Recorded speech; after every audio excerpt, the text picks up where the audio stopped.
Hello, everyone, and welcome to Conversations in Horror, the podcast. I'm your host, Kevin L. Powers. I'm also the owner and operator of Something Wicked Entertainment and Events, and I want to welcome you to our podcast in which we take an individual horror film, and me and my special guest sit down and we have a conversation about that film in order to get to not only plot, but also the nitty-gritty stuff that you all are interested in listening to us talk about that kind of tells you why we like this film or don't like this film. We have a very, very, very elaborate and extensive back catalog of films that we have had conversations about, and from every different subgenre and every different decade. And one of the films that we are doing or the film that we are doing today is a film that is very interesting in that it is a anthology film, and we don't do many anthology films on our program. They take up a little bit more time than normal. So what we do on these films is we take each individual story and we kind of go through them individually so that you can enjoy us talking about each individual story. And then we go through and we talk about the film as a whole. So with that in mind, the film we're going to be talking about today is Tales from the Hood from 1995. And to talk about this anthology film with me today is Mr. Dave Watkins and Mr. John Conkle. I want to thank you both for joining us on the program today. Yeah. Thanks for Good to having be us. back. Yeah. Yeah, well, it's always good because I have you two here now to get more insight on anthology films and all different opinions about this. I know some people here have just seen it for the first time, and some of us grew up with it. So this first question is going to be very interesting because I want to know when you kind of came around to this film and what were your impressions. You know what? Let's start with you, Mr. Conkle. Okay. So 95, I was working at Riverdale Cinema down south of Atlanta. Riverdale Cinema. right. Not the Archie one, but the yeah. And so right south of the airport. And so I was working at a movie theater, and we had these trailers, and we had these posters, and it was coming around. And this was like during the HBO Tales from the Crypt series that was real popular at the time. And so we saw, but it never came to our theater, so I never saw it. It came and went. So it was one of those movies that I was going like. Yeah, that's on my to-do list, but I just never watched it. And then it was like I blink and it's now 2026 and I go like, well, when did this come out? Like 2000? I was like 1995. I was like going like, oh my gosh, I've never seen this thing, And so I had heard they had made some sequels. I was going like, well, if they're making some sequels and people have been talking about it for the last 30 years, I guess I better get on board and watch this thing, So I mean, I have no stories from back in the day and everything. We didn't get it at my theater, so every weekend I was there, and there's some context around this. It was a very interesting time, like 1995. There was like the reign of John Singleton movies, and so like movies like Juice and like Gridlocked and. Yeah, which also came out the same year this movie came. Yeah, and Higher Learning. I mean, we're talking about movies in 1995 where you just watch these like John Singleton movies and you walk out so mad and charged up. Movies used to be in the mid 90s were like so provocative, and just like poking you, and just like you would just walk out like with your your teenage brain just splitting in half and going like, oh my God, there's so much injustice in the world. And just like you want to like knock something over, and everything. And so movies that time period was really interesting. You feel like you were watching movies that were important, that had something to say. And so you felt like, you were really, now it's something like Falling Down or something like that. I watch some of these movies now and I go like, they're a little heavy handed, There's always like, I watched Falling Down. I did watch that a bunch of times. I love Falling Down. But then I was watching it, about 20 years later, he's like knocking the stuff around the convenience store. And, he's really an asshole. But back then it was like, we're all on board with that shit. goes into McDonald's and holds up the plate. Yeah, you're like, for no reason, because I want breakfast. You know, yeah, he wanted breakfast. I've been there. Because it was like 10, like 11, and they just have stopped serving breakfast. So it's like that's right. Yeah, but that's how you handle things. That's right. But well, I mean, yeah, now people do handle things that way. So it's like it's not a fantasy anymore. But like falling down, they would show like shots of like the American flag getting knocked off the table and falling on the thing, and you're going like, oh yeah, symbolism, and then like things like natural born killers, and you're just going like, man, these movies are about something, and I don't know if we got that anymore. Anyway, very interesting time. Tales from the Hood. I missed it, but let me tell you, seeing it recently really brought me back to that time of period. Sorry, I went off on a rant. Dave, take it away. Yeah, so I guess we'll get back to your thoughts on it. Talk about falling down for 30 minutes. But it's funny, though, you mentioned all those movies that really made you think they're about something, but I like the movies, but I was never charged up when I watched any of those. I was like, I liked them, but I wasn't like, let's go tear some shit up, motherfucker. I don't know, but I mean, obviously they didn't affect me the same way. This movie, Tales from the Hood, and I really like anthology horror movies anyway, and it is a horror movie, and I did see it coming because I used to subscribe to Fangoria magazine, so then they actually had the makeup, and the makeup's really cool in this movie, the prosthetics.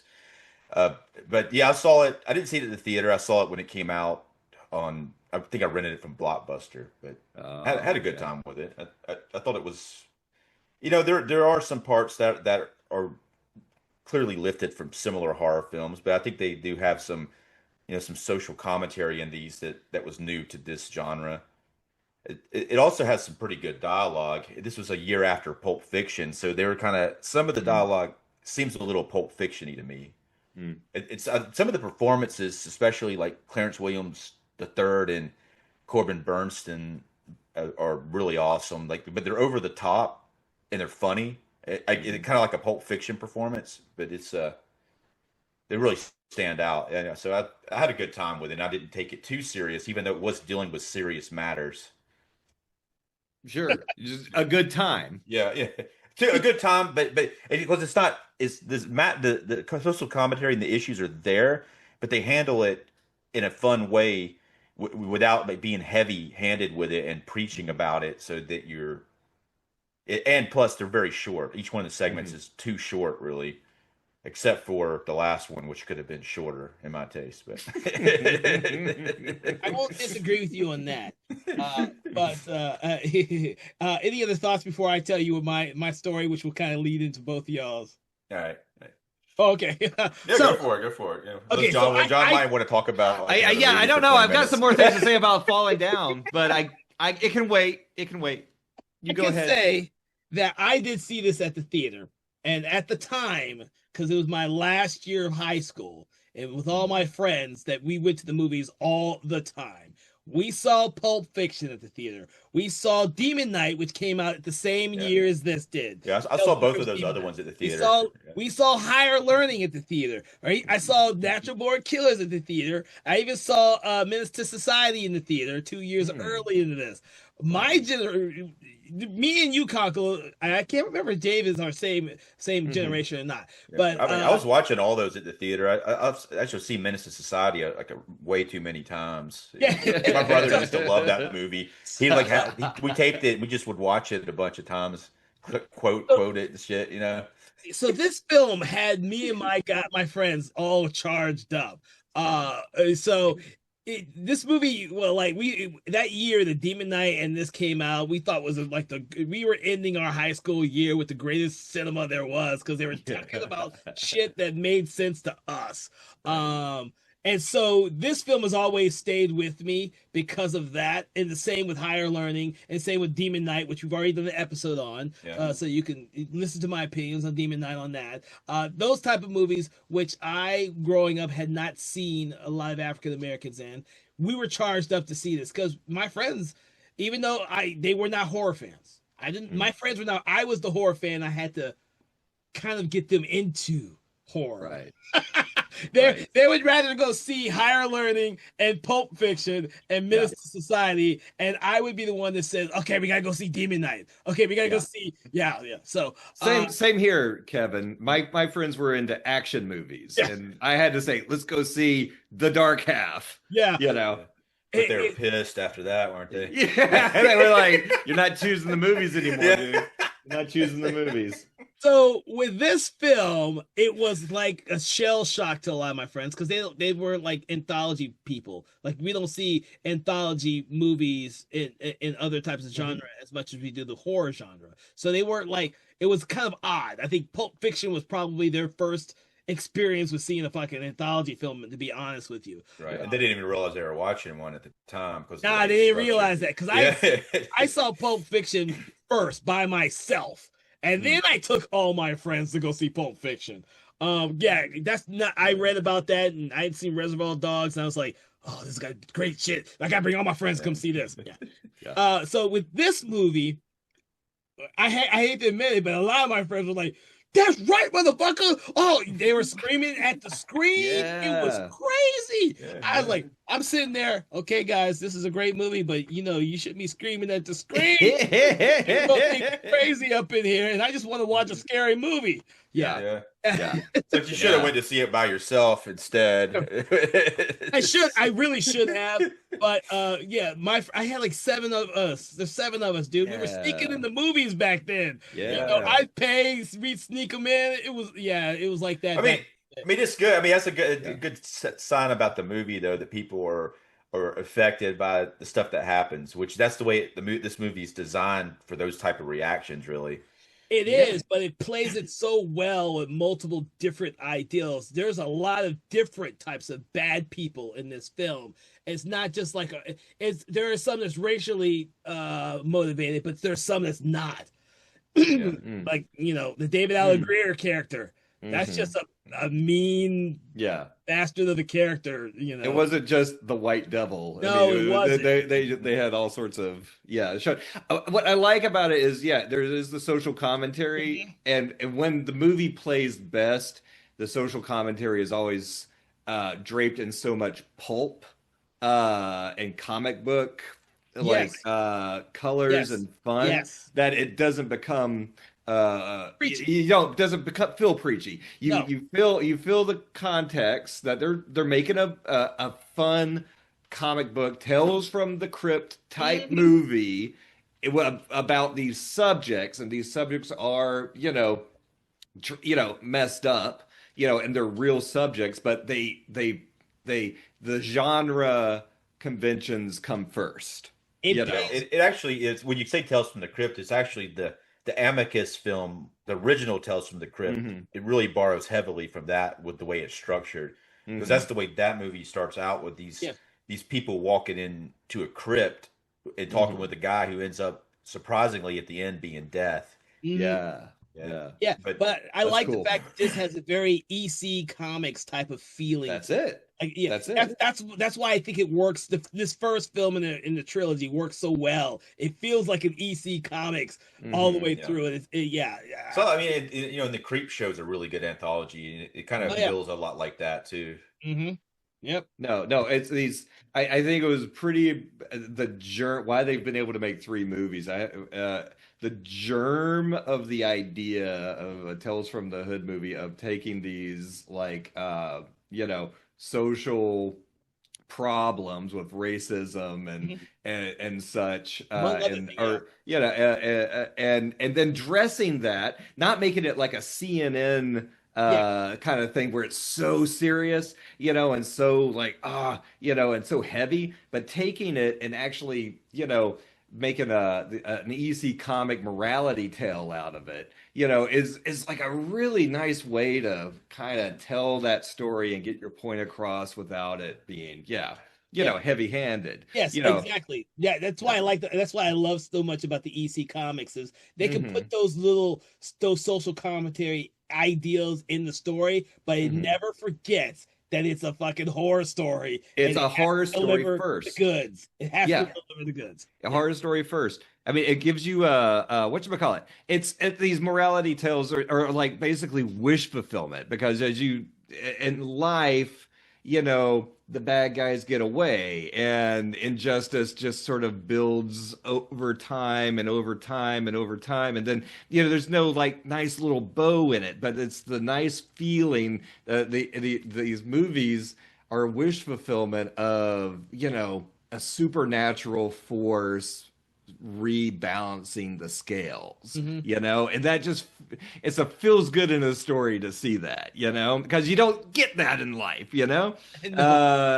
things in life, threads just blow in the wind in to infinity, and so these movies are so satisfying. These type of stories are so satisfying for that reason for me, Well, we should go ahead and dig right straight into this. And like I said before, everybody's listening, we're going to go kind of in line with the stories. So we're going to start with the first one, which is Welcome to My Mortuary, which is not really an actual story within the film, but it is the wraparound is what it's most frequently called. Yeah, the wraparound. So it's got Clarence Williams III as Mr. Sims, the Sims mortuary. This is some of the most hilarious dialogue at the beginning. These three thugs come up to this mortuary, and the first thing they do, you see like this sign, and it says "professional, courteous" about the mortuary. And they sit there and look at it, and one of them's like, "You pass the bud, you little bitch." Yeah. They're like smoking one out, and then they start to walk toward it. It's kind of like one of those scenes where it's unnatural, but they walk and they stop and they talk some more. But the way that they do it in this movie, and they do it in Pulp Fiction with John Travolta and Samuel L. Jackson at the beginning when they're getting the guns out of the car. But sometimes it's very unnatural when they do this type of thing, but it actually works in this one. They're kind of scared to go in there. Yeah. And they start talking about maybe there's, some dead people might come to life because and they think they're there. It's a funeral home. They think they're there for a drug deal.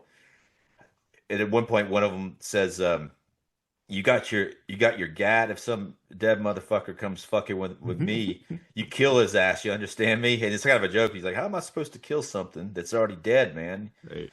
That's like killing some shit twice, man." And then the other guy's like, "Yeah, like some refried beans and some shit. Why?" And then he's like, so funny. Then he's like, "Why you gotta refried some beans anyway? Why don't you just get it right the first time?" And me sitting watching it for the first, I was going like, he's got a point, Mm-hmm. Yeah. I don't like refried beans myself. I'd rather just have the black beans, but I don't get it. I don't know. I don't know if you really do you actually refry them? Well, you kind of you're just kind of frying the beans, the cooked beans. A bunch of lard in there, Yeah. That's like just do it right the first time. But the dialogue is heavily funny in this movie. Yeah. Even watching it now recently for this talk. It's my God, I had forgotten how funny some of this dialogue actually is in this movie. It's especially funny though in the wraparound segment. Yeah. That's the funniest dialogue. Some of the other stuff, they can't be too funny with it, but that one in particular, it's hilarious. And Clarence Williams III, when he pops up and he's acting like he don't know what's going on. They keep asking him about the shit. He keeps saying like the shit a bunch. And at one point he's like crazy as hell looking too. Like just the way that his facial expressions. Like I've seen him in some other stuff. I don't think I've ever seen him with this type of energy. It's like something off the charts. No, I think he's having a lot of fun in this. Yeah. I love Clarence Williams III, and I don't normally see him in roles where he gets to have this much kinetic fun. Yeah. Especially with these young characters in this film, or the crazy costume and makeup that he has throughout here. Yeah, one of the funniest lines though, he's like they keep kind of pushing him about the shit, and he's like, "You'll get the shit. You'll be knee deep in shit." He's like sweating and just like this crazy ass stuff, and they're just like, "Okay, well, let's just get on with it then." Then he like brings you to like the first casket. He's like, while we're on the way to get your shit, let's take a look at this body here, and this the Clarence character from the Rogue Cop story, and they see him in the casket. So kind of like, in the original Tales from the Crypt, sometimes see these stories, especially in the Amicus ones, when you see somebody dead, in a coffin, then you know that character dies. So it's a little bit of a spoiler already. So it's almost like you know somewhat of the ending, but it still works here. But they actually mix it up as it goes forward. But the first time it actually shows one of the characters in the coffin. Hmm.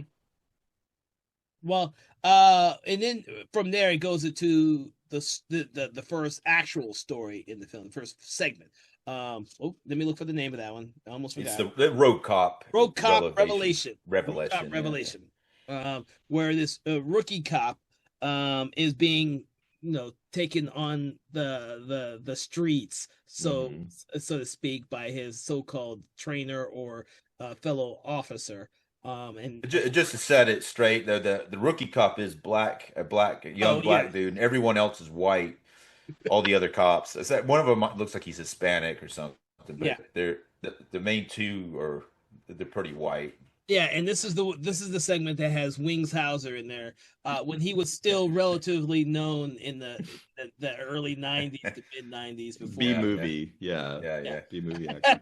Yeah, I hate to say this, but a lot of people who are listening to our podcast now may not have a clue who Wings Hauser is, but he did have was very prevalent in movies in the '80s and the early '90s. Yeah, career. It sadly just disappeared, but. That's the same with Corbin Burnson as well. Yeah. So. Well, his son Cole Hauser is one of the main characters on Yellowstone, or he was. So probably may know him better from his son now, Yeah. You're fucking right about that. But there's on the Scream Factory disc. There's a very long documentary sort of thing about this, and actually has an interview with Wing Hauser in it. And he talks about he's like this role did something for me. He's like after I did this role. I decided I was never going to do a role like this again.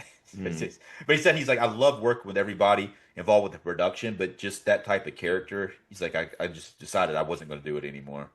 You have to go to a dark place for some of these characters in this film, because it starts off. I mean, it literally is, kind of like Rodney King. The cops have pulled over a prominent a black political activist who's just said one too many bad words about the police department. The actor playing him, Tom Wright, who was in Creepshow 2 segment, the Hitchhiker. He gets ran over, and he's like, he's like, thanks for the ride, lady, and he keeps like coming after.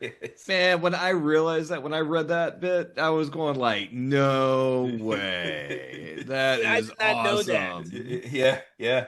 That's him. Thanks for the ride, lady. Yeah, I should have recognized him as many times good. as I've seen Creepshow 2. Yeah. I did not think about that. I just couldn't put my face on why I'd seen him before. Well, he's like unrecognizable in Creepshow 2. Here you get to see his face really good because he's like a homeless man that gets hit by a car, and he's to begin with, his face is kind of obscured, and then he gets more and more rotten looking as it goes on. Yeah, until it's the Muppet Show. Yeah. But like, I looked him up there, and he has like done every TV show and done stunt, like he's done a lot of stunt work and everything. He's that guy. Once you see him and once you really see his face, you go like, oh my gosh, I've seen that guy in 100 things, and I never. I never connected to it that it was the guy from Creepshow 2. No, I never connected to any. I just recognized when I was rewatching it. When I was rewatching, I was like, "Damn it, why have I seen this?" Because I didn't recognize his name or anything. But now, if he's seen like been in all these shows and everything in Creepshow 2, I have seen him, and that's why I recognize him. But I couldn't put a name to the face or any of that stuff. So, okay, that's good. So this political activist is they pull him out of the car, and they tell the rookie cop to go. They're like kind of messing with him. And the rookie cop's like, hey man, you guys don't need to be doing that, right? Go back to the car and run his license or whatever. And then while he does that, then they start manhandling the guy. They're going to teach him a lesson. That goes a little bit too far. Yeah, I think maybe it was always intended to go too far with what they were doing. This guy was I guess he was an activist against the cops, and they had him. Yeah, so I gotta get that impression too. They always intended for for this to happen to him, but they didn't expect their fellow officer with a new cop to show up. Yeah, they So Wing Hauser's character is like the one kind of pushing this. Strom, his name's Strom. He's the one who's kind of pushing this, and then the second in charge guy, played by Michael Massey, is he seems slightly reluctant, but he is still kind of the one who's the Clarence is the main character of this one's Clarence. he's his partner, so he has Right. to kind of try to talk him down into basically to keep quiet and just not to worry about anything that's going on and get with the program pretty much. Yeah. And Yeah. But it's all about that. Yeah, it's all about that. The stick with your blue officers Right. above yeah, everyone else. That type of mentality that used to go on back then. So I mean, it's a very interesting concept to do because then you have the Clarence person, the character who ends up quitting after what he sees happen that night. Like he doesn't even stay a cop for very long. Yeah, it kind of destroys him. Yeah, Yeah. His guilt. destroys him. Because after they beat him to death, they kind of what do you call it? Frame him or kind of make it look as though he was a drunk politician who then yeah. drove off of a. Well, they did more than that. They injected him with some drugs. I That's think some right. heroin or something like that. So he's a druggie and he's drunk and he drives off a dock and drowns and dies. Yeah. Yeah. And then I think what happens is that it's a year later. Right, yeah. It's a year later, the anniversary. The Clarence has quit. He's been drinking. He's a total mess at this point. Yeah. A He year can't later. live with the Yeah. guilt of what he saw Right. happen, not having done anything. Yeah. Right. Right. Can we just talk for a second? Because I had not seen this movie. All right. And then stepping back into it and getting back into like, the way movies in 1995 looked. And this is like kind of a low budget movie, but it's like also, all the blue light, and for night and just also, but it was so good to see these actors again. I mean, like Wings Hauser, and then the partner, Michael Massey. Michael Massey from Yeah. The Young Crow, Whiskey. Right. and I think he's the guy that shot and killed Brandon Lee. I think I think Yeah, you're right. I mean, he was on 24 too. He had a pretty good role in the first season of 24. oh, and great in Seven. It's Yeah, like, do you like to do the things you do? It's like, no, I don't like doing it. I've always You liked know, him as an actor. yeah. And then the other guy was the guy from whatchamacallit, Pulp Fiction. He's one of the redneck people in the pawn shop. Yeah, Dwayne Whitaker's that actor's Yeah, name. yeah. Yeah, so it was just cool. It was like a cool flashback, And you were just saying like, the dialogue with like the shit and, do we got the shit? I was going like, oh man, back in the 90s, people talked about getting the shit all the time. Yeah. I've not heard that in forever, man. Brought me back. Yeah. I'm saying. But this it's kind of like I said before, I feel it's odd because this thing seems very truncated and short to me. And it seems, even though it takes place in two different time periods, like that first Yeah. pullover stop, and then it's like a year later, and he brings all the cops back to the cemetery where the dude's buried, like the Morehouse, the political activist that they killed, is buried, and then they're like, why'd you call us here? And then they're actually thinking about killing him too. That makes some dialogue insinuating that he may not be getting out of this cemetery, Mm-hmm. 'Cause this guy's gonna blow our cover. Right. Yeah. Right. Well, he's no longer a cop, so they don't have to adhere to that true blue ideal anymore because he quit. Yeah. Quit. So Did- they don't have any problems killing him now. Right. Well, they may have killed him before. You're probably right. They probably can't kill. They probably couldn't make themselves kill somebody who's a cop because they're a cop, and that's their honor system. But maybe. But the Winghouse's character goes over there and starts pissing on the grave of Morehouse. That's kind of obviously we've seen that kind of trope in a lot of things. Like we've seen it in Dead Alive. We've seen it in we kind of thinking, oh, that thing's he's about to come up and grab him and kill him. Yeah. But then,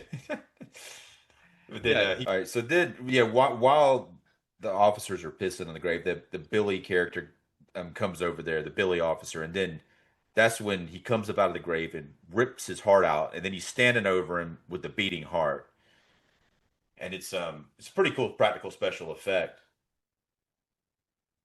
Yep.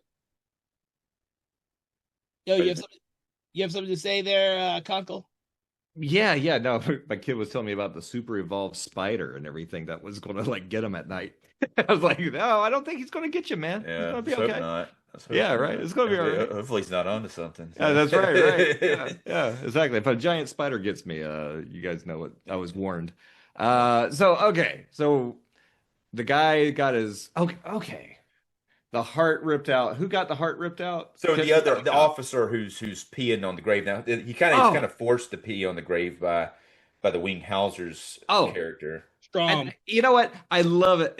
And the officer's name is Strong. Is that right? Strong. Song. Okay. Strom, Strom. Strom. Ooh, yeah, kind of a Germany kind of name, you know. Yeah, it's appropriate. Yeah, no, all that buildup is great, and I love the guy getting kind of, bullies always have kind of like their yes man, and everything. Yeah. And it's always so satisfying in movies when the yes man gets it because he's like such a weak character, and everything.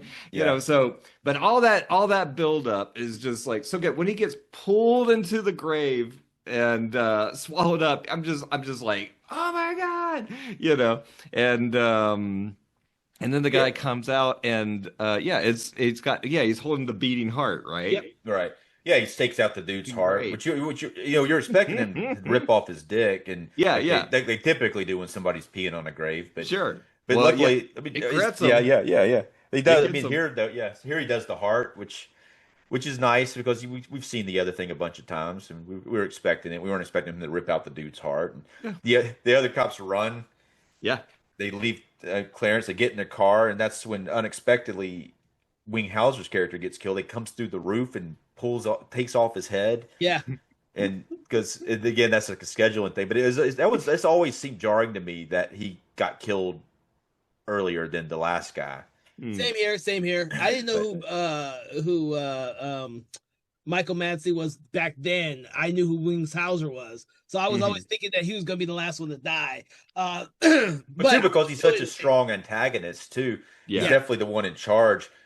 But the other guy, you can make an argument about the other guy being the one who ends up being the last victim and what happens to him because he is the one who was actively trying to convince Clarence to look the other way, where the other guy was the one pushing the whole thing, but the other guy could have even been more guilty by being like the person who was trying to cover and trying to convince him that he needed to. That's the way cops do things. I mean, if you're writing it, you would want the Wings Hauser character to get be the last one because he was kind of the mastermind. So you would want the mastermind to get it the worst, Alpha. I mean, you want to get that alpha, really, punish him, and everything. But I gotta say, I think the guy that doesn't Mike Masson or something Michael Massey's character, right? Michael Massey. I'm just gonna call him. Apparently, his last name's Hauser. Like the name of his character is Newton Hauser. How confusing can this get now? Totally. That actor I thought did so good with his like almost being pushed to the point of insanity, and like I thought he did real good with his just frustration and just like I can't do anything, his eyes bugging out, and he's just like completely almost basically insane at the end. And I don't think Wings Hauser would have brought that. He would probably gone down macho, and I like that you see this guy's spirit getting broken before being killed, He chases him. He gets into an alleyway, and with all this graffiti on the wall, I guess the outside of the building. There's all this graffiti, and then he throws these syringes at him, which is a pretty cool special effect. All go into his back.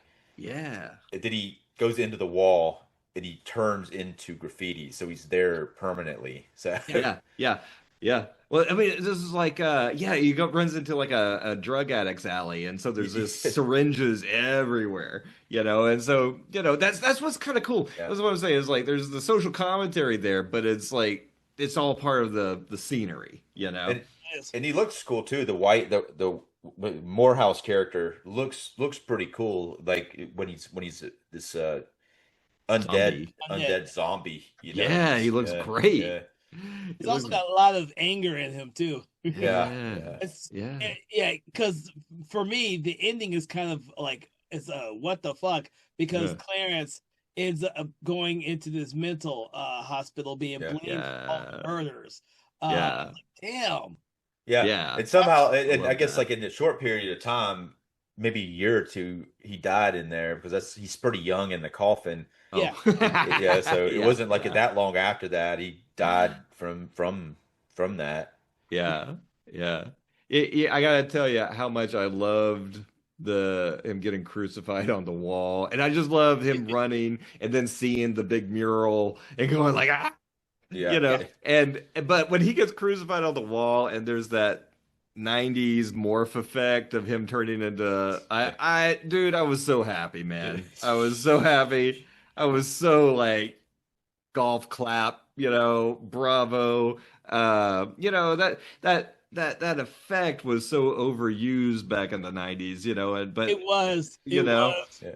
I was about but to mention another movie that had that. And I had to look up the date to see what year it was, which is Warlock the Armageddon. oh yeah, yes, yeah, yes. And that was 93. That was Yeah. 93 when that Yes. came out. I was like, oh, that's Yeah, once they cracked the code with Willow, man, they just like started hitting that button, And it was so popular they would just put it in the trailer and you'd go see it because you go like, ooh, this has got that CG Yeah, technology in morph. it. they Remember got that morph in in it. Sleepwalkers, they morph. Yes! Oh, yeah, in the car morphs, Sleepwalkers. yeah. Yeah. But here, Morphing yeah, everywhere. Yeah. He actually turns into the graffiti Yeah. on the wall. It's a pretty Yeah. cool morph in this one, but yeah.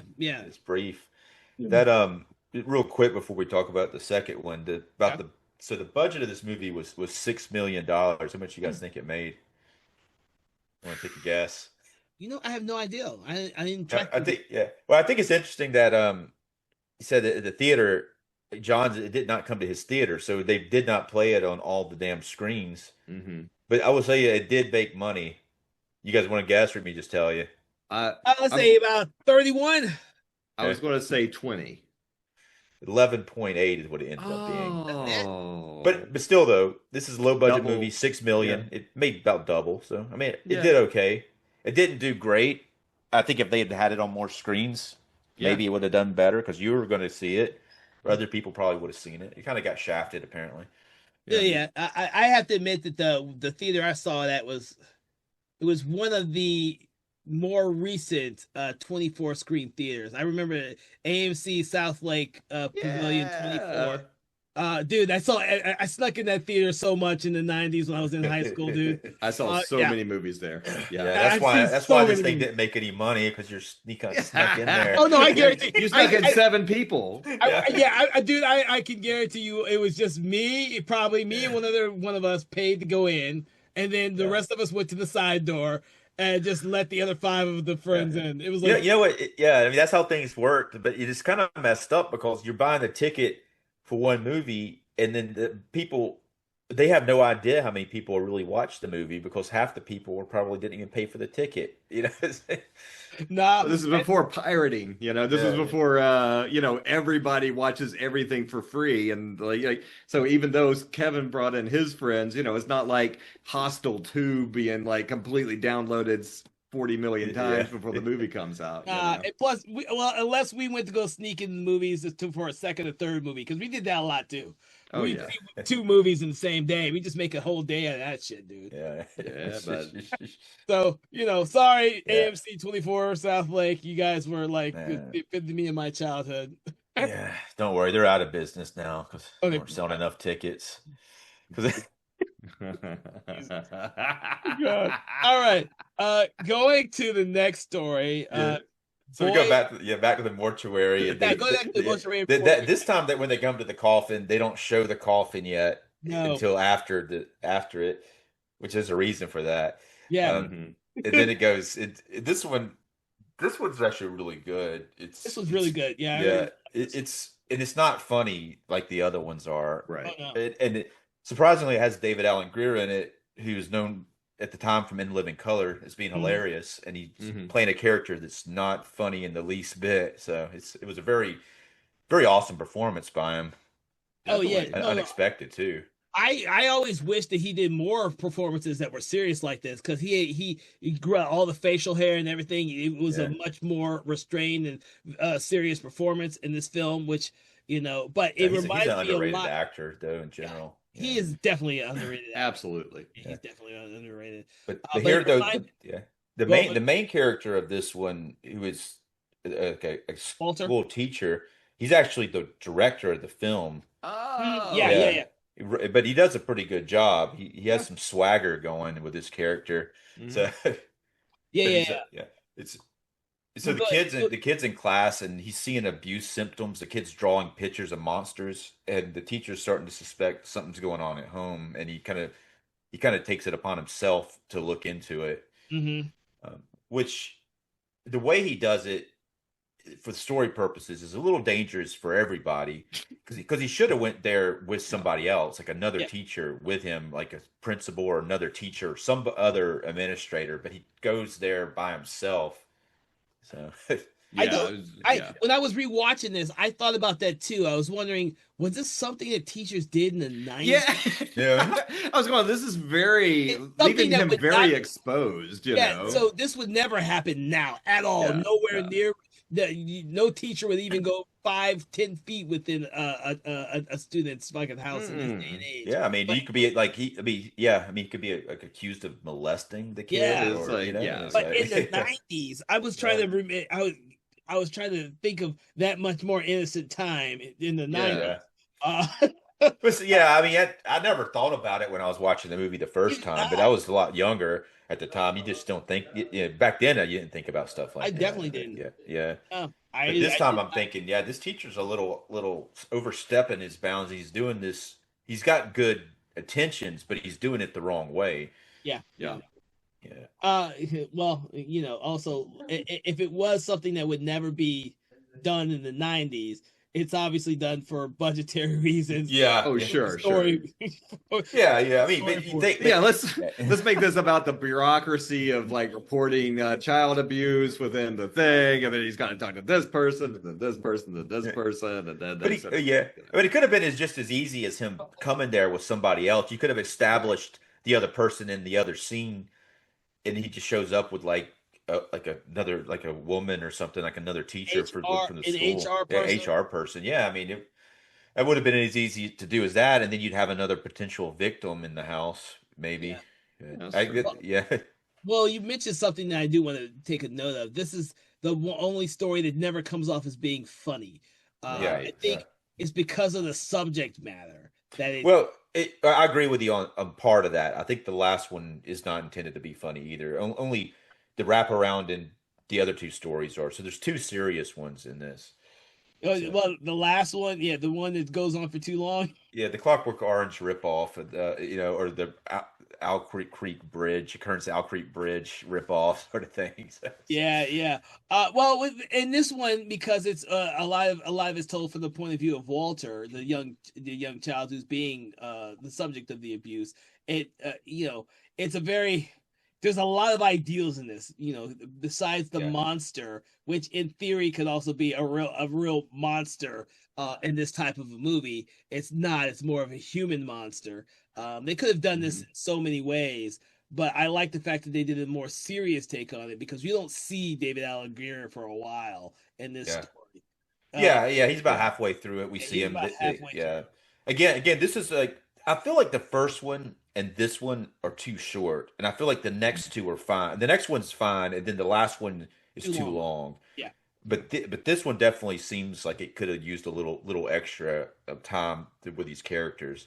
Seems a little rushed, but it's not funny until the very last minute. Until he's on the ground and he says like, "You think this is over?" or something like that. Yeah. He does Like a say Monty that shit. Python kind of line. Yeah. Okay, so yeah, you are right. David Alan Greer's last lines Yeah. are pretty fucking funny. Pretty damn funny. But he's been serious the whole time, so it's like it hits harder, It does. Yeah. Yeah, so yeah, our teacher, Mr. Richard, who's wants to get to the bottom of these drawings that Walter has been doing because he thinks that there has been some type of abuse going on. He goes to the Walter's mother, who's not exactly the most helpful person. Yeah. Yeah, she's gonna get him killed, man. She was like kind of coming on to him and stuff, man. It's like, holy cow. Yeah, I was like, and so that's one of the things I do like about this film. Like, there's these characters aren't straightforward. Like the very first one, our main character Clarence ends up being accused of killing cops, and then being put in a hospital. Like.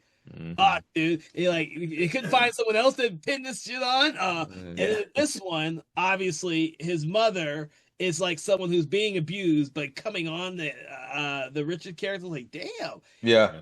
It makes it so that these are like completely one-dimensional, one-ideal characters here. They have a lot of different issues, not just the one that the story is creating, but a lot of different issues. So, sometimes with abuse victims, like she has an opportunity, to kind of get back at the person that's abusing her. She kind of takes the opportunity, because he's trying to control her. He's an abusive, controlling person, and so they may act out in certain situations like that when they have an opportunity. But obviously, she's putting herself and the teacher in pretty dangerous situation.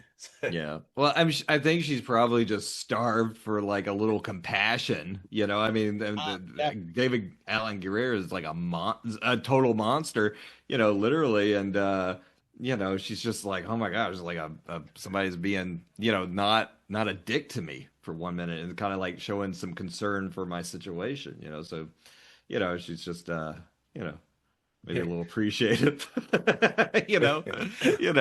she's not used to people being nice to her. Yeah. But I do like in this film that Walter gets advice from his classmate about the whole picture and tearing it up or burn it to get rid of his monsters. Because when I first saw this, I did not know that was how it was going to the resolution was going to have anything to do with that. To be honest with you, but so there's a supernatural thing going on with these pictures.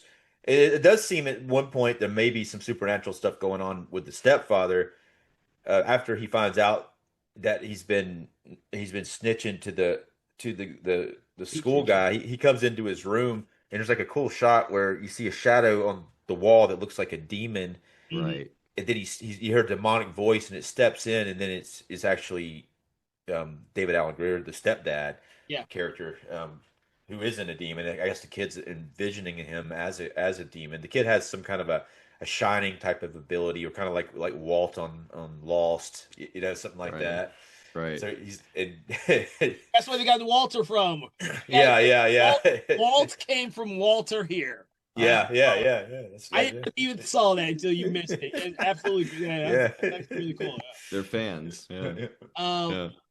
You know what? I never thought of it as being supernatural, but you are absolutely right. You could read that as being supernatural. Well, I think by what happens at the end of it, there's something supernatural going on. Especially by the way it works at the end, When I watched this as a kid, I always thought that was just like kind of like wish fulfillment, that it just happens because he believes it happens.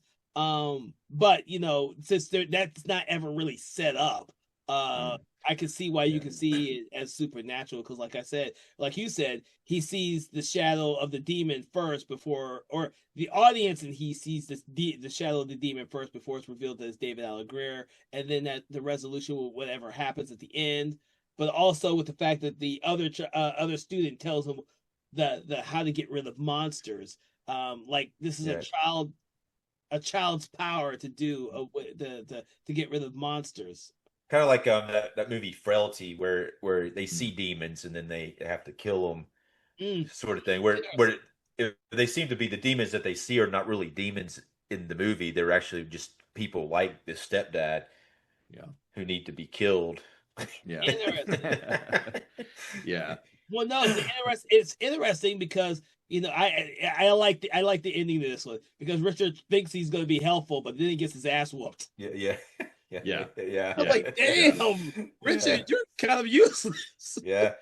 Yeah, it don't take much to set this guy off. He tries No. to he has a really hard time acting like he's not a complete shithead. He kind of pulls it off briefly the first meeting, and then the second time he has no holding back. No, And like he is a true monster in every regards, which makes Walter getting the picture and tearing it up, or was he twisted or tears it up? yeah, he bends it. He bends it, Yeah, twists yeah. So which every time he bends the arm, and then the arm breaks Yeah, backwards yeah. on the stepdad, and it's really It's nice that he beats up.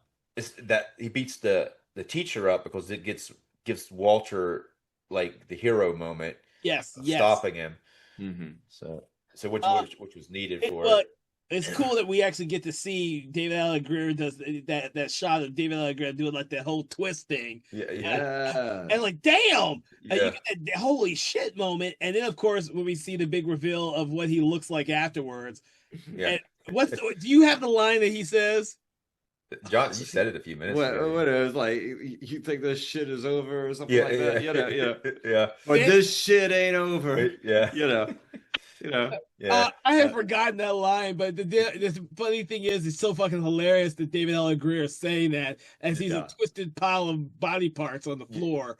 That is hilarious as shit. And then he says that, and they're like, "Yeah, it is over." And then they burn the paper, which burns him. Yeah. That's why when we see the coffin in the mortuary this time, it's that pile of bones that's been burned. That's what's in the coffin. Yeah. It's a pretty cool. It's pretty cool that they don't reveal it. Of course, they couldn't have revealed it the first time because you don't know who's going to die in this one going into it. Unlike the first one, it's going to be Clarence. Good point. Yeah. That was good. Yeah. And then when they go into the next one, you don't know either. Because actually, there's not a coffin for the next one. They actually have the doll. He has the doll and not a coffin. He's like shows them this slave doll, and then it goes into telling the story about that, which is which it got Corbin Burnson in it playing a politician who's running. He's kind of a little. I guess he's racist, kinda. He gets more racist as it goes on when he gets madder, but he's pretty hilarious. And he's got I thought he was freaking funny, but then he's got like a guy helping him who's actually like a black guy, and he's his PR person, and he's coming up with all this stuff for him to say, and he's got like there's a bunch of people outside like picketing his house. I guess he's moved into this slave mansion. It's like a former slave mansion and he's been living in, and he's obviously has some racist tendencies, but he doesn't seem to care about anything. He knows about the history and the dolls and all that stuff. He just doesn't care. But he's and Corbin Burnson. I think I know him. Like I recognize him best from like the major league films, but I know him for some other stuff too. I think when I saw this, I did definitely recognized him from that. And he's about the only. I mean, there's other white actors like Wing Hauser in it, but he's only he's one of the few white actors, and he's especially one that has the main role like this. Yeah. You gotta go back. Like me, I know him from L.A. Law and that, and of course he eventually does the Dentist trilogy of movies. And, this may have been like his early the Psych show with he played the dad on the Psych right, show. Yeah. No, there's like a friggin' like Civil War horror zombie movie called Gray Ghost. You ever see that? It's actually like it's also called The Killing Box. It's got like a bunch of different names, but it has like him, Ray Wise, Billy Bob Thornton. Interesting. Yeah, It's got Adrian Pazdar. It's a crazy cast in that movie, and it has Martin Sheen's in it too. Like at the beginning of the movie, he has a cameo scene where he kind of plays like a general, kind of like he did in Gettysburg. They made it around the same time. So. But it's he's like Corbin Burnson's the main character in that. It's a weird ass movie. Confederate zombies. Yeah, So- well, he was, yeah.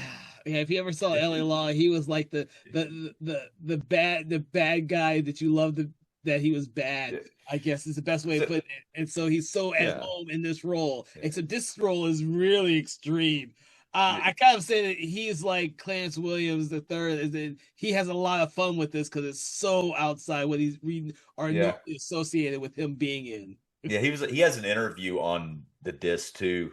With the disc, it's like a big documentary, but he does have interviews, and he says that when they were shooting some of the scenes, he would like apologize to everybody in between takes. He's just like, so everybody's aware I'm acting here, you know. Right. Then he says that the director and the producer were sitting there like loving everything he was doing, though. They were just like loving it. Oh, Jesus. Because of the lines, of course. I hate to say this, but if I was one of the directors and I was hearing him say the lines, I'd probably be able to laugh the entire time. Yeah. Like, He says they were holding it back. I'm sorry, Corbin. I have to step off set because you're making me laugh, and I'm not supposed to be laughing. Yeah. It was like Leonardo DiCaprio and like Django. I'm sure he's just Yes, and cut, guys. I'm just. He wrote it. I just. Yeah, he was like, as a Gordon Burns is like, he's like in between. He's like, in between. I'm like, guys, don't hurt me. Right. Oh my God, I never even thought about it that way. But what's funny is what is Corbin Burnson? Duke and Rhodey. They're talking and he's filming them, and Rhodey's like the PR guy who's basically does all his videos and stuff. So. Yeah, because he has a plan to make it look better than the people picketing outside see him as. Well, I think they're actually trying to push this provocative stuff on purpose because it's kind of getting attention, so they're pushing it intentionally. That's part of the whole PR stunt that they're doing. And this movie's also just very of its time, like 95, where like, I mean the first one with like kind of reminiscent of like a Rodney King type situation. And this one here kind of, in around this time, there was like this guy in Alabama running for Senate. I think his name was David Duke or something. I think this guy is kind of based off that. But it was like David Duke's like in the Ku Klux Klan or something. It was, but he was like a former Ku Klux Klan guy, like was running for like public office, and everybody was like going, like, why are we voting for this guy? I think it was in Mississippi or Alabama, so he was getting his share of votes, but it was like. But he was kind of like trying to, pun, whitewash the thing. It was going like, no, the Klan's not like that anymore. It's the gentler, kinder Klan now. We're not like, and everything. But so it was all. So this movie is very much interesting because it's like I'm remembering the news stories of the time that this movie's referring to. They mentioned that in the documentary, but I didn't name the guy. Who they did it after, but that's funny because his name is Duke, and it's clearly after that. Well, Taco, you reminded me of that, and you're absolutely right. I was like, I had to look up David Duke. I was like, wait, you're absolutely right, and I don't see why or how I missed this in '95 because you're right. David Duke was talked about a lot back then, and I should have freaking saw that connection. But of course, I was still a kid about high school, so you had bigger things on your mind, buddy. Yeah, it was like, that is crazy though. Klan's not that bad. It's not that bad. We're changed now, Yeah, that's right. We like can drives for kids and stuff, I'm sure that group is saying that nowadays too. No, I don't think they are now. They're like, we're throwing back. I think it's all clear, guys. Yeah. Oh Jesus! Let's not get too political on this show. Woo! This is a political movie, kind of. That's what I'm saying. These movies just get you riled up. So I don't take it. I don't know. You get riled up, but I'm like, I just think it's the real life thing. I think it's hilarious. I think it's so dumb. I don't get mad about it. I'm just like, that's so stupid. So stupid. It's like a fucking Nazi coming into town and start trying to talk to you about it. Older and jaded. But in '95 was a different world. That's right. All But right. clearly, I mean, clearly it didn't work out for the idiot who was running, and they were kind of making fun of that anyway in this Yeah. movie. That's what's so great about it. Yeah. Yeah. But we were talking about that. So the PR guy's helping him. He's shooting a video with him, and he's actually, I guess he hands Duke the camera, and he's like, "It's a really awesome 95 camcorder, huge, Yeah. you know." And then he's like, the guy starts making jokes too, kind of like like makes racist jokes. He's as he's stepping back, he's kind of like acting like he's like, "Here's what I want you to do. Say Yeah. this." He's like, "No, I'm just kidding. Don't say that. That's racist." But Yeah. then there's one of the dolls, which I don't know. Does it establish the painting before it shows the doll? I think we see the doll because Clarence Williams III has it, but there is a painting with an Yeah. old lady in a rocking chair and a bunch of dolls in the main room of the house. But one of the dolls is on the stairs. He steps back, and then the doll trips him, knocks Mhm. knocks the PR guy down the stairs, and it kills him. Yeah. Pretty it Corbin Burnson's character actually does like him. You could Yeah. tell his reaction. He's not like, "Oh, good, he's dead." He's like, "Holy shit, he's dead." That's my guy right there. He just killed him.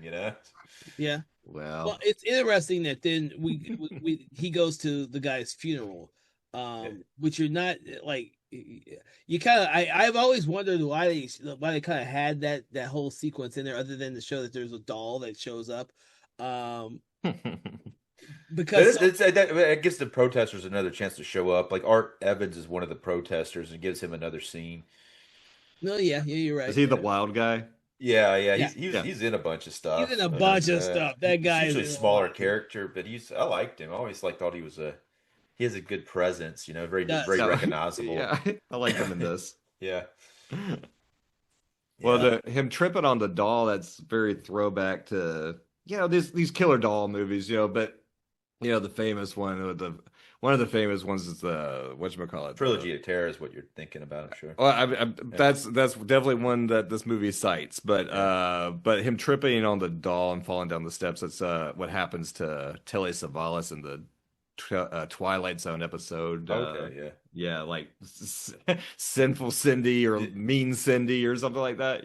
That's I what didn't, it I does didn't him see in. that one. But yeah. Yeah, it's good. Yeah, Yeah, it's about a killer I like doll. Telly Savalas, yeah. Yeah, he's Yeah. got some hair in it. Yeah, It's weird. does he? got He's got, some- me a He's got wig. the skullet. He's got a wig going on. Yeah, he's like, no, it's just before on the sides, Yeah. Oh yeah. Yeah, before he went total bald. Yeah, Yeah, so- I mean this segment's actually very like if you look at other like Creep Show, for instance, like this one's reminiscent of the cockroach one from that Yeah. one. And then Yes, look at it Cat's Eye, is. it's like the one with the tiny troll that fights the cat, Yeah. and then the Trilogy of Terror, the doll one. It's most like that more than anything. Absolutely. There's that. You ever see that? They made a mini series from Stephen King's books called Nightmares and Dreamscapes. Yeah, Ever see yeah. that? There's like one based on the Battleground story, which is just Yes. which is very similar. It has toy army men and come and try to Yeah. kill William Hurt's character. Yeah, Great. I've read the That's probably story. the best ones too. Yeah. Actually, that's one of my Yeah. favorite ones out of that whole anthology. Yeah. It's cool. There's no dialogue in that. No. William Hurt plays a Ooh. hitman, and they come besiege him. It's kind of cool. Yeah, But that's anyway, cool. but yeah, that's what I was just thinking that these anthology films tend to have at least like they tend to have a story that's similar to this in it. Mm-hmm. But really, the first story with the revenge stuff is like the wooden Indian story from the first Creep Show or the second Creep Show, Creep Show Yeah. 2. Hmm. But Interesting parallel. I never thought about that, dude. yeah, but they would take things like that and then just put this social commentary in it, which makes it different. Yeah. The monster one's definitely the most original one, I think. The kid with drawing and the monster. Yeah, I mean they're all about balancing the scale or vengeance. That's what they always kind of makes them kind of satisfying is the vengeance aspect of it. The evil getting its just desserts. But this one does this escalation of the doll when he comes back to the house, and the doll just keeps messing with him, and he fights the doll. The doll looks cool. It's like stop motion animation. Mm-hmm. Sometimes it's a puppet. They did a really good job with it in this film. I thought it looked really cool, and it keeps getting more and more messed up. Yeah, And then the dolls start disappearing from the picture too, so meaning that there's more Yeah. dolls in the house. So it's Yeah, pretty. I mean, towards It the end of the def- story, yeah. But that's kind of like the part of the escalation with what he's done with the first doll, and so other dolls kind of come out to help. So Yeah, that's how I kind of saw it. I like, yeah, because one doll just isn't enough for this guy. We need all. yeah, all of them, all of them. But it's Yeah, cool because yeah. Euro, we slowly see them. A couple disappear, and then by the time we get to the end, when Corbin Burnson character realizes everyone from that picture is gone. All of the dolls are gone. Only the old ladies in the picture. Um, I like seeing all yeah. the different types of dolls, because I never paid attention that much to the dolls when they were in the mural. But when I rewatched it this time, looking at all the different dolls, I like there was not one that looked alike to any of the other ones. I thought that was really cool.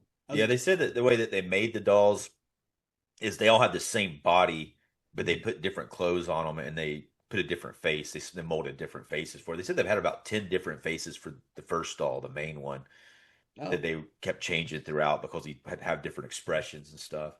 mm, So yeah, that'd be kind of I like this kind of jerky stop motion animation. They did this with like the Puppet Master series too. When Yeah. these dolls move around, it's like they would do it like this anymore. I don't think, but just it looks to me almost better than when you see this CGI type of stuff.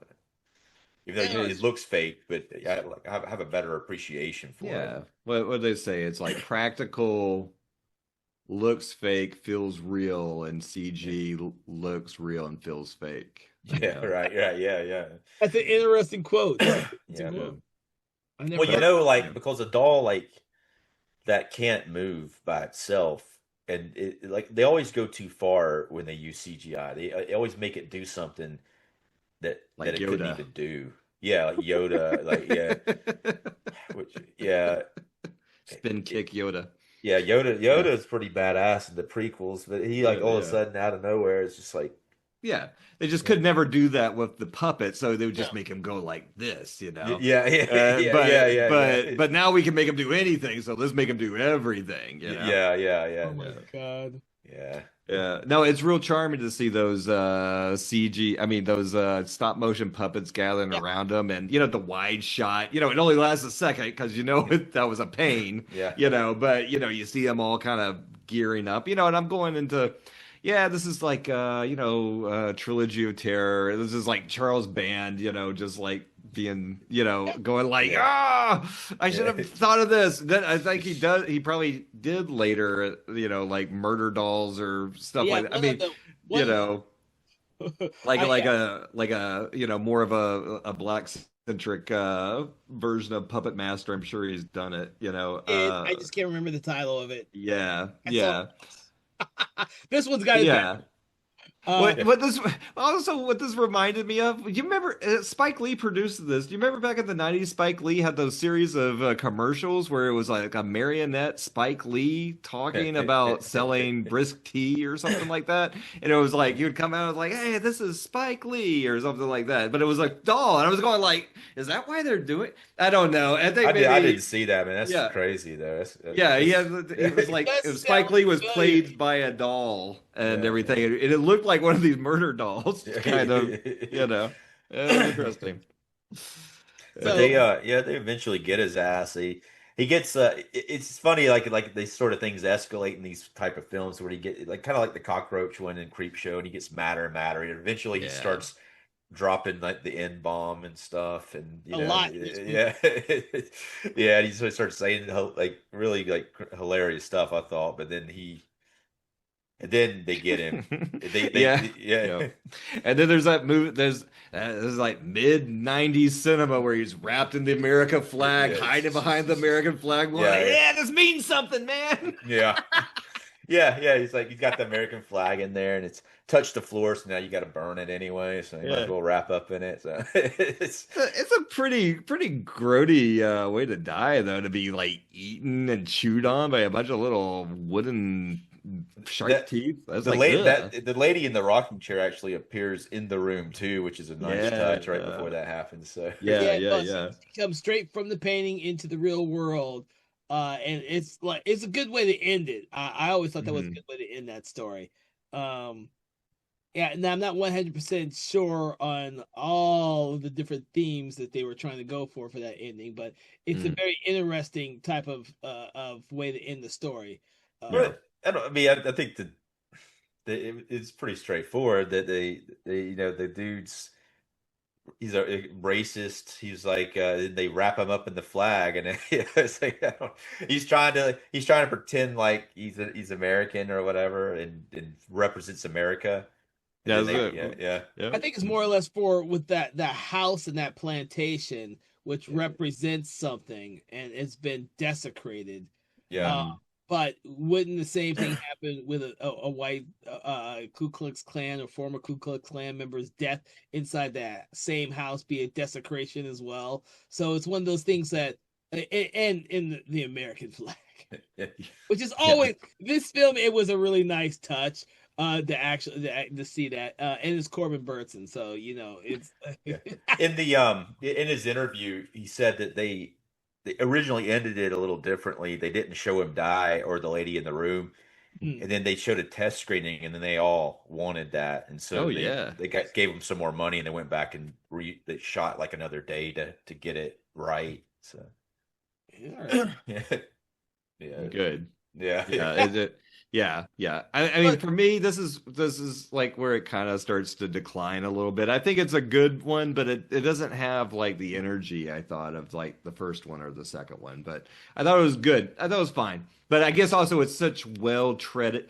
I didn't mind. The second story is pretty unique. The first one is like kind of setting the tone. Like this is like a EC Comics with social commentary. So it's really, crystallizes the idea. This one here, I feel like it kind of treads, stuff that you've yeah. seen. Right, So yeah. it's good, but it's just kind of going over well plowed ground. This It's also always It's this always was good to see also those puppets like that. Yeah. But yeah, you're right Yeah. though. It does like I named like 10 other things that it's like, Right. It's Right. well, the other thing about this segment is that there's no inherently good person that we follow in this. Right. That's the big difference in this film. That's true. I disagree though because the second one has the kid. Walter. Walter in Yeah. the first one. The first one has Clarence, but in this one Yeah. there is no one. No, I thought you said all of them. I thought No. yeah, This yeah. one there is no one. Yeah, I see what you mean. Yeah. So it actually feels different after you've watched the other two, especially when we get to the final Well, segment of the film. yeah. Actually, I liked it this one. I thought that it was nice that it changed pretty much it changed the location Yeah. and it changed like it has a completely different feel than a lot of the rest of it. I thought it was a nice contrast to the rest of it. Oh no, I didn't say anything was wrong with it. I always loved it. I love it. I don't find much fault with the film because I watched it so many damn times. Right. And it's fun to watch Corbin Burnson in this role, which is very different than what I'm used to seeing him in. So I've always enjoyed the comic aspects of his over what do you call it? Mhm. I don't want to say overacting. His very shit. What's the word, guys? It's very flamboyant. His flamboyant is not the right character. It is What are you gonna say? yeah. Yeah. So there's a word, but it's not. I mean, it is kind of Yeah. it is kind of Theatrical? over. Theatrical? I don't know. Yeah, but I mean, it's in a way that it doesn't stick out as bad. It's almost like the way that people were acting in Pulp Fiction. Like Yeah. heightened. It's like a heightened, It's like Heightened. heightened sense of Heightened. like a character Yeah. acting in a way. But what's cool when it goes into the next one, and like I said earlier, I think the last one's the worst, but I do like the way it connects to wraparound. the framing segment with Clarence Williams III because they bring Yeah. the three thugs into a room and they actually know the guy in the coffin, which is really cool. And then it shows the guy in the coffin get killed by three thugs, and I wonder who that could be. Who kills him? I Right. don't know. Yeah. Yeah. They're out of focus, so it's kind They're of hard out to of focus, tell. but their shadows, like their Right. outlines, look very much like them. Yeah. And we've been watching in the wraparound segments the whole movie. Like Yeah. I don't know. I couldn't think of anybody in the movie that it could have been that we've seen yet. I always thought that was like a blatant one. They were really trying to hide that one. Yeah, but I really like that though. I really like that they killed him. The guy in the coffin, the person that they killed. That was really awesome. Hmm.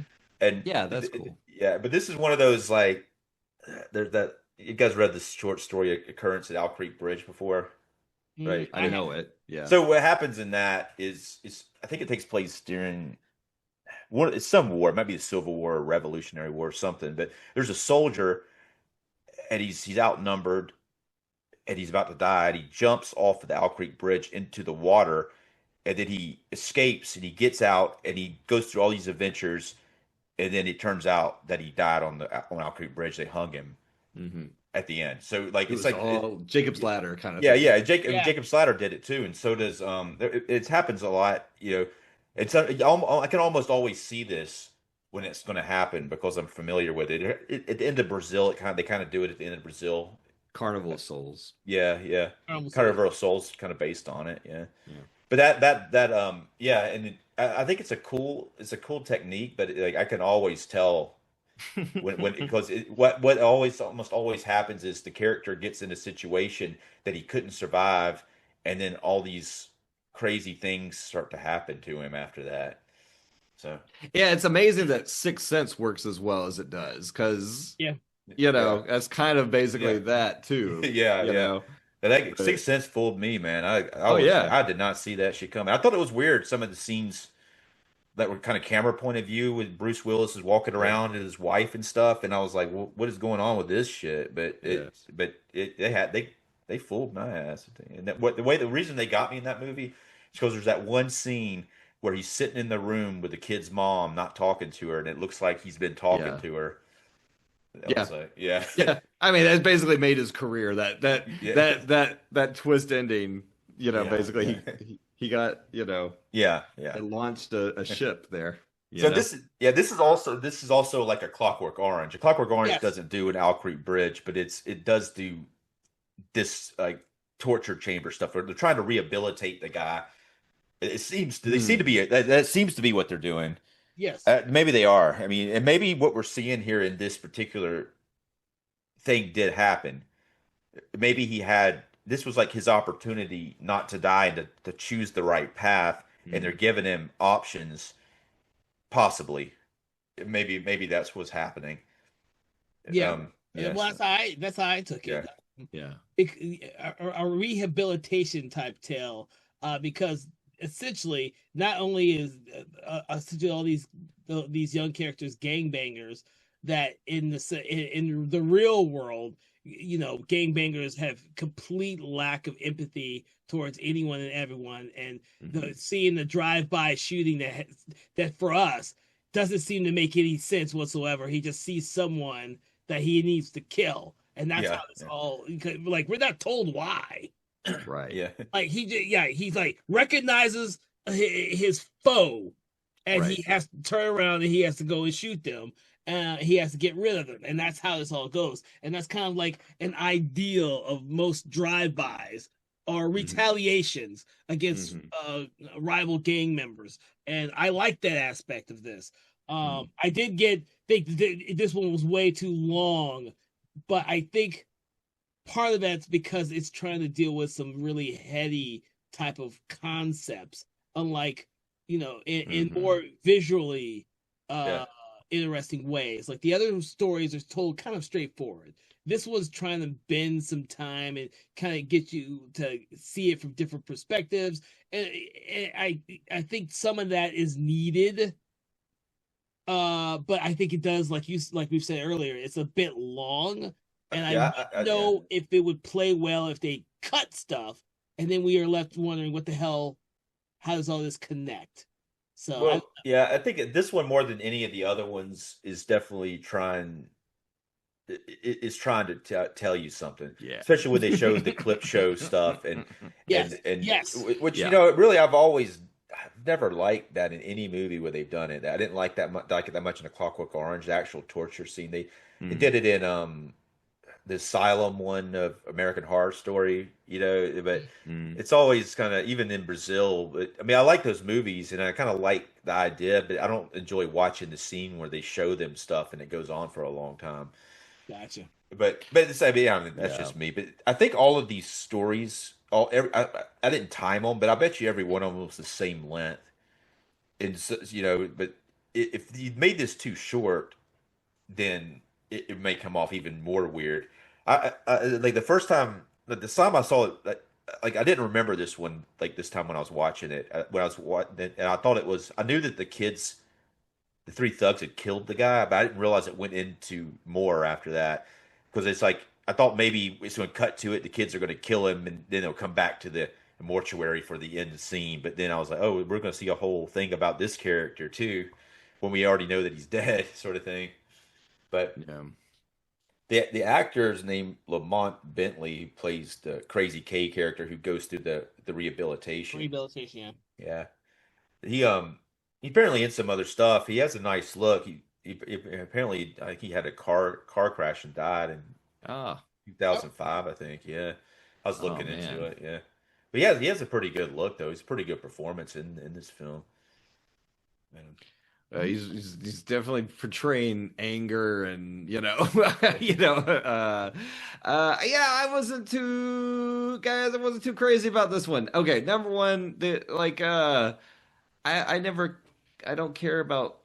I mean, I've never been affected by strobe lights and everything, but this strobe light scene when he's in the pit and tied to the Yeah. chair and the That's the strobe. part I'm talking about. That's the part I Dude. don't like. Dude, Yeah. it was just like it was. I was like going like I can't watch this anymore, man. It's like maybe a little strobing is fine, but I was going like, man, I think I might be one of those sensitive people they warn about. At the beginning of the Yeah. movies, like, hey, there's going to be a lot of strobe lights on this. You didn't even get a warning about it. Yeah, dude. Yeah. I was like, wow, this movie is like pushing me to the brink.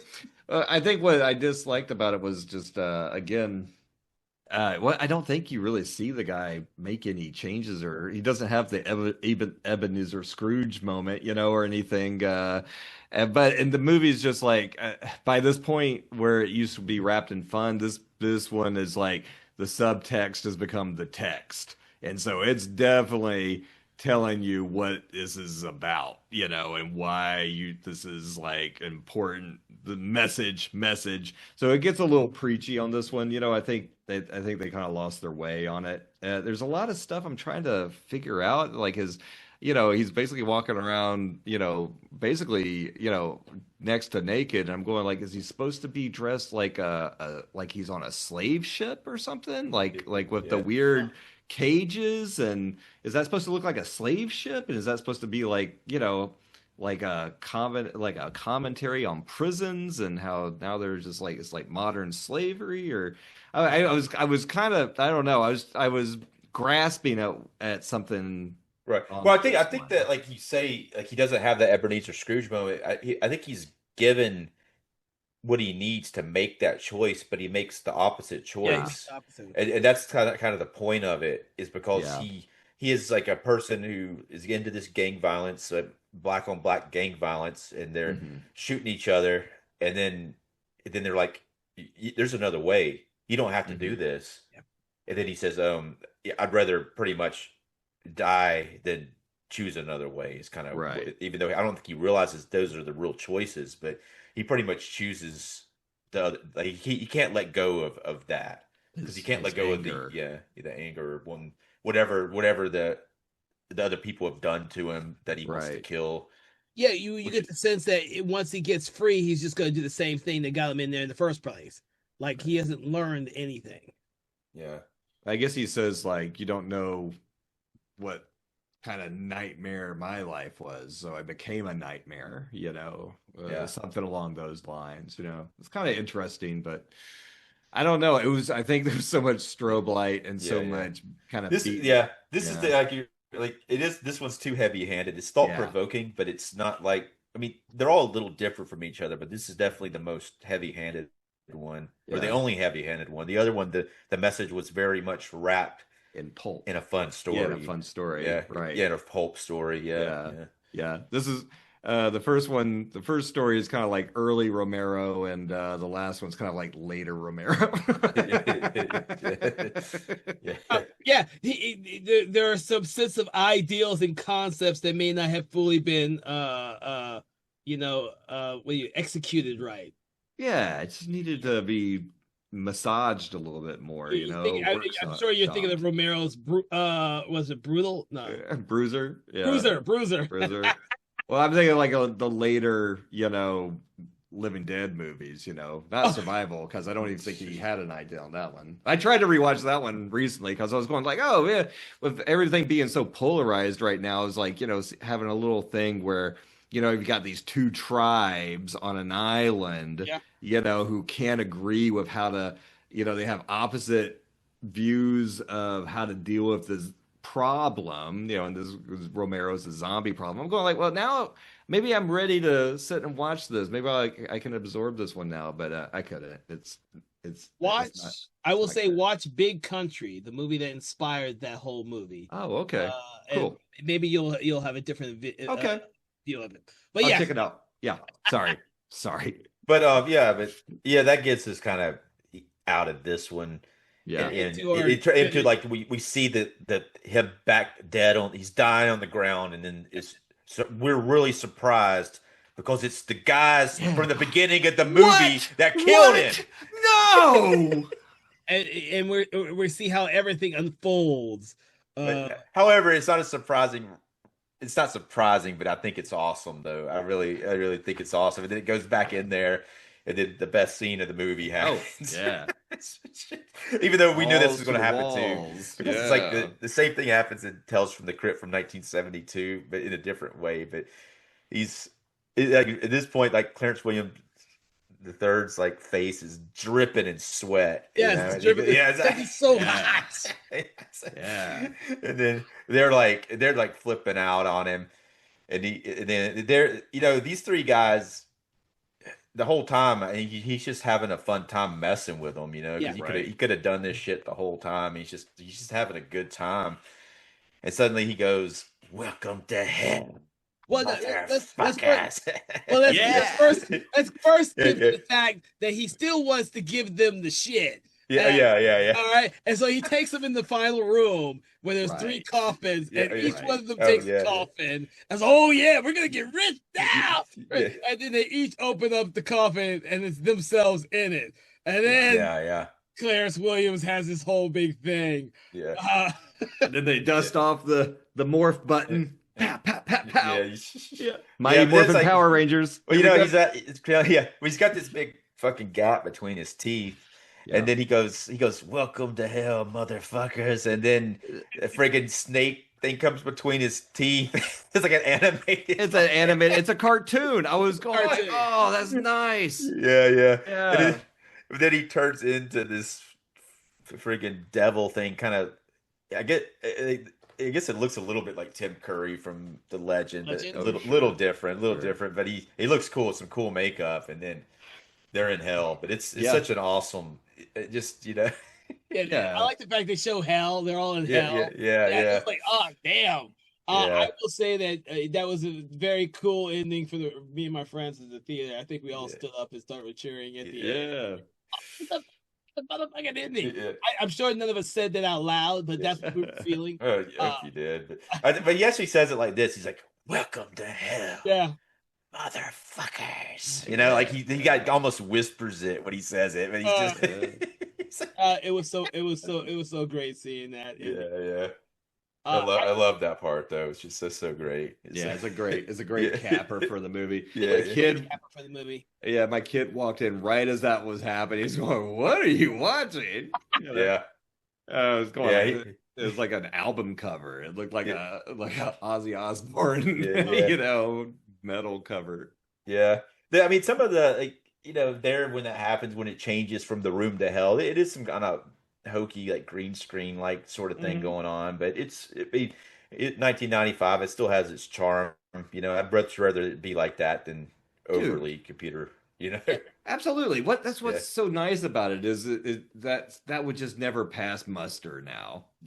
And everything is so slick now and so perfect that it's nice that this has like a handmade feel to it.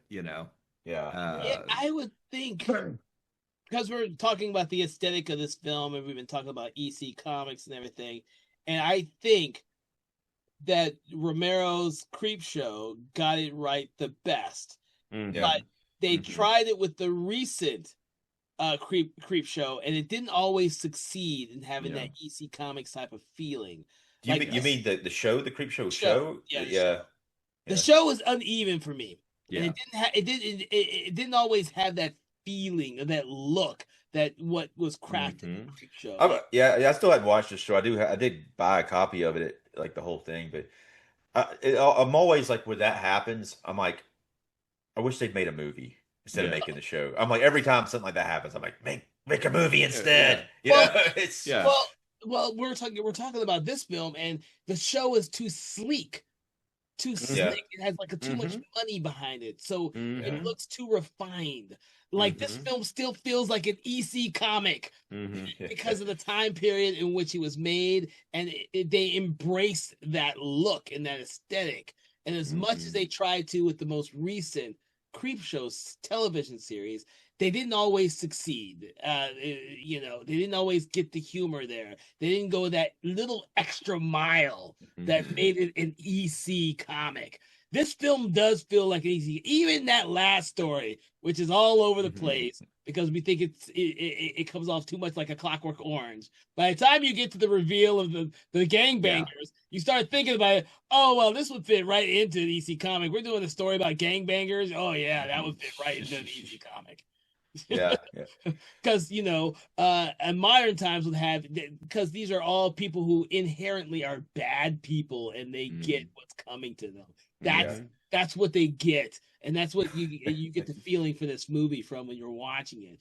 And which is why I can always appreciate it. I don't know, I can't tell you how many times I've seen the movie, but I had only seen it to one time for this episode in the last 6 years, at least 6 or 7 years.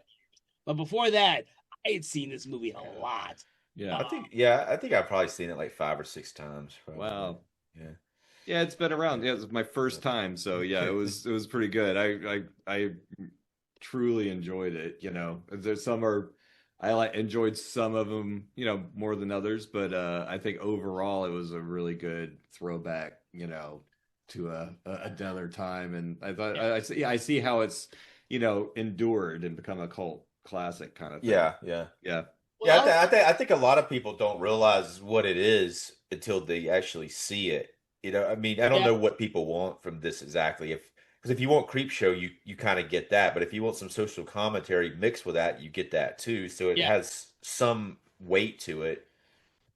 Well, it's like there's these type of movies, these kind of urban, commentary movies were so big after Boys in the Hood, and for them to take a genre spin on it, it was just a really good idea. I mean, it's just at its core, it's just a good idea, to try. And there weren't that many of them back then. Yeah.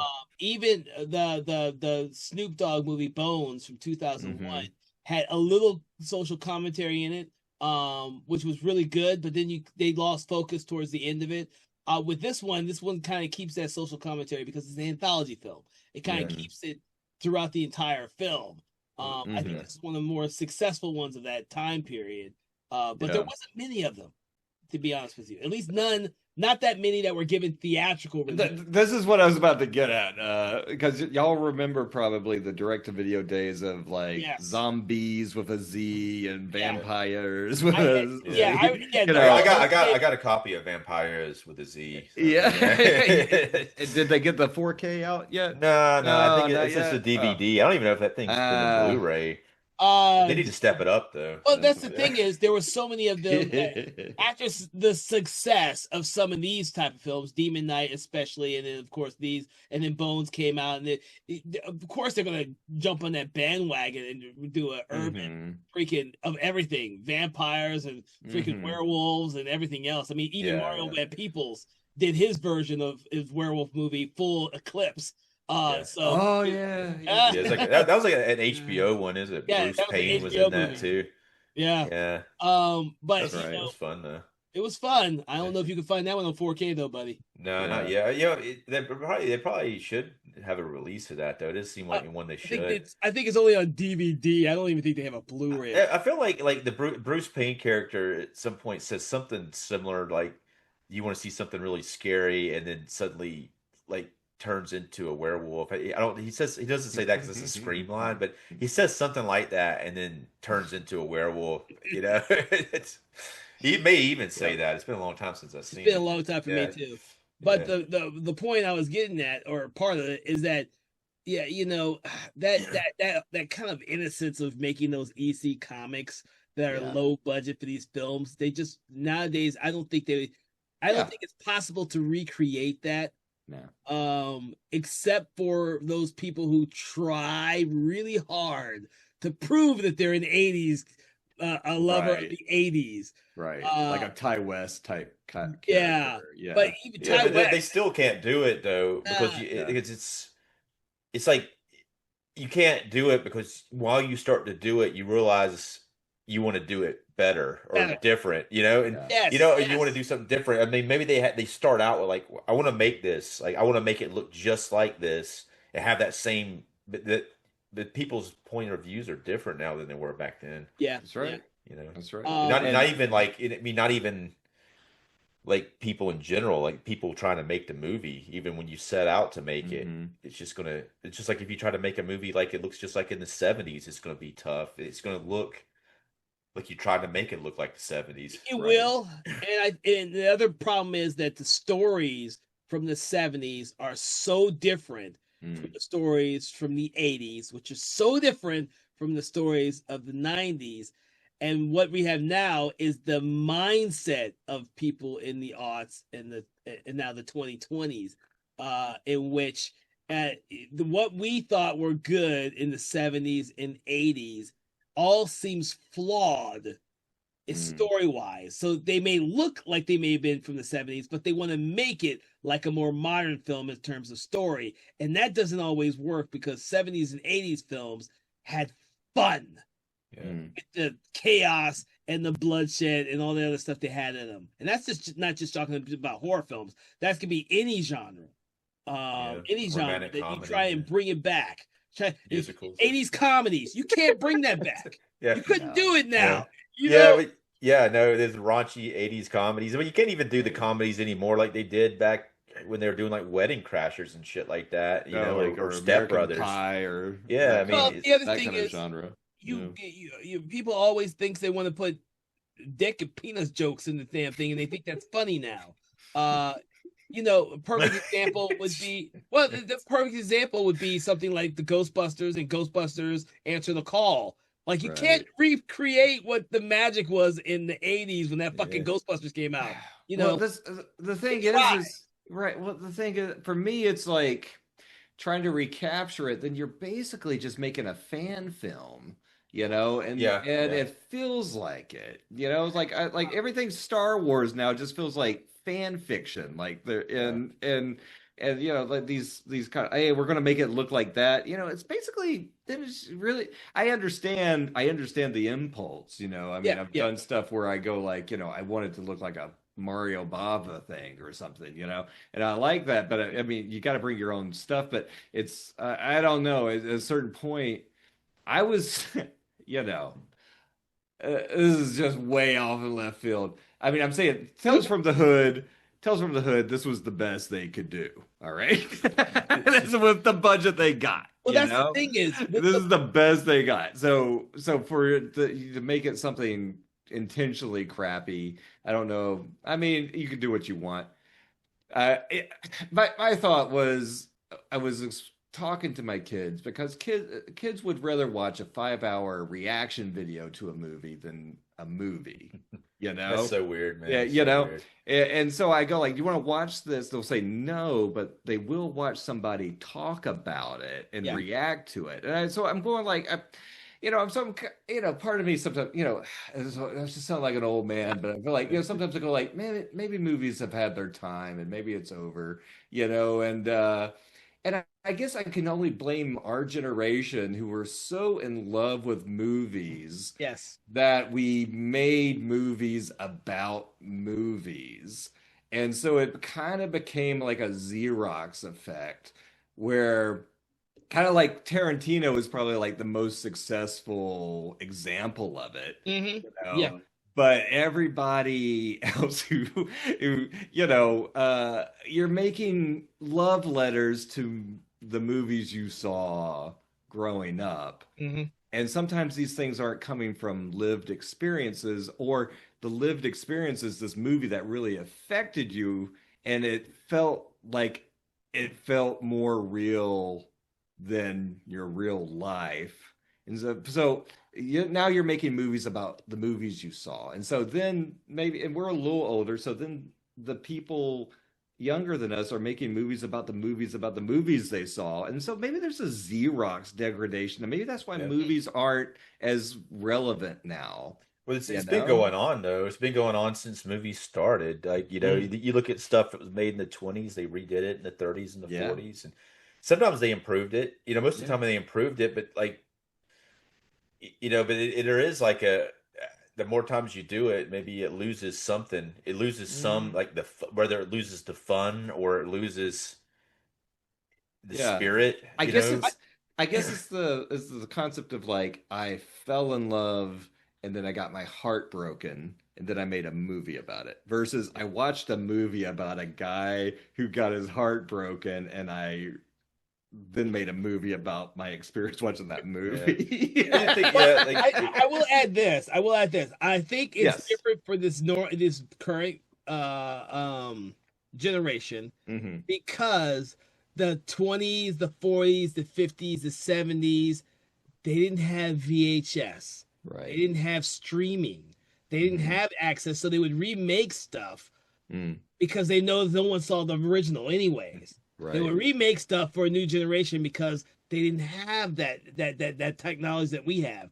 Now we have that technology, and all the stuff that the last three generations grew up on is now Mhm. readily available to the new generation. But the new generation, it doesn't fit their mold. Shorter is better. Hmm. Get to the point. So they need to recreate it for the newer Mhm. generation, and that stuff doesn't appeal to us because Right. we like the subtle stuff. We like the stories take time to get to there. Whereas this new Right. generation, it doesn't click with them at It all. needs to be, yeah. it needs to be shot vertically. So you take it into consideration the sequels to Yeah. this film, which were done way after the first one, and the Mhm. sequels were not able to capture the magic that was That's in this right. film. Even with the same filmmakers making Even with it. the same filmmakers, Yeah. it was almost I don't even know if they had a bigger budget or not. They look like they're sleeker, but they Mhm. don't have that feeling that this one had, and which is why no one remembers Tales from the Hood 2 or 3, or half people don't even realize they made a Tales from the Hood Right. 2 and 3. I think they were released directly to like maybe the Sci-Fi Channel or something like that. Oh, I don't know. I mean, I thought they just went straight to streaming / DVD. I was Right. looking them up. I didn't. Right. I haven't actually seen the sequels, but I was looking them up earlier. It does seem like they were made for a channel specifically. Hmm. Let's see. That would be interesting. I never knew that because I did not. I saw them when they came out, or roughly. Mhm. I got the DVD and watched them. But I've never got. I didn't think either one of them. Yeah. Well, were it does that say good. Well, it says it was distributed by Sci-Fi, SYFY, like the way when they changed the Oh, Sci-Fi Channel to right, that. And Could be. they probably aired first on the Sci-Fi Channel before going to DVD or video on demand or wherever you have them. It's kind of like what Yeah. Shudder does. Shudder No, puts movies yeah. out there, and then That- they go to yeah. the service. But that was just the third one. The second one was actually not that way. It was distributed by Universal Pictures and Home Entertainment, so that was made directly. Interesting. I yeah. did not know that. That was What probably year made was the second one released? 2018, which is recent. 2018. Over 20 years later, Yeah. sequel came out. Wow. Yeah. But it's always been like there's always change happening. Like you say, like that we started with no sound, it went to sound, and then we had color. And every time Yeah. something new happens, they have to do stuff. Redo it. Yeah, right. Yeah. Yeah. And then they lost the ability to make certain movies because they had that really that code, that production code where they couldn't do like about 100 things. You're And right. when they finally lifted that in the 70s, you had like suddenly you could do mostly what you wanted to in a movie.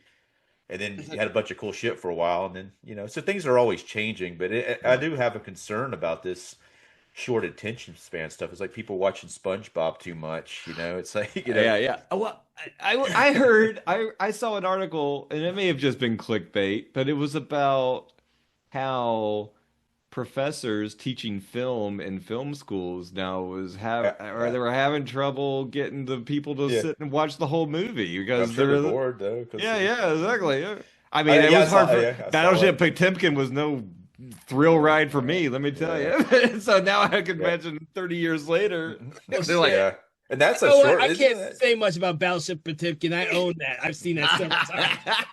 Yeah. But I saw that article. I didn't click on it either because I was like thinking clickbait. But I'm like in my head, I already read the article without even. Yeah. I'm like, this is the article. And I'm already believe it. I believe the whole thing. I see the way kids are now. It's like I see what they do. They got the damn tablets or phones in their faces, and they're gonna watch like a YouTube like short and click on another or one. A 5-hour commentary of a guy going through a video game run through, but then they've got to like have something else going on the screen over here, like I don't know.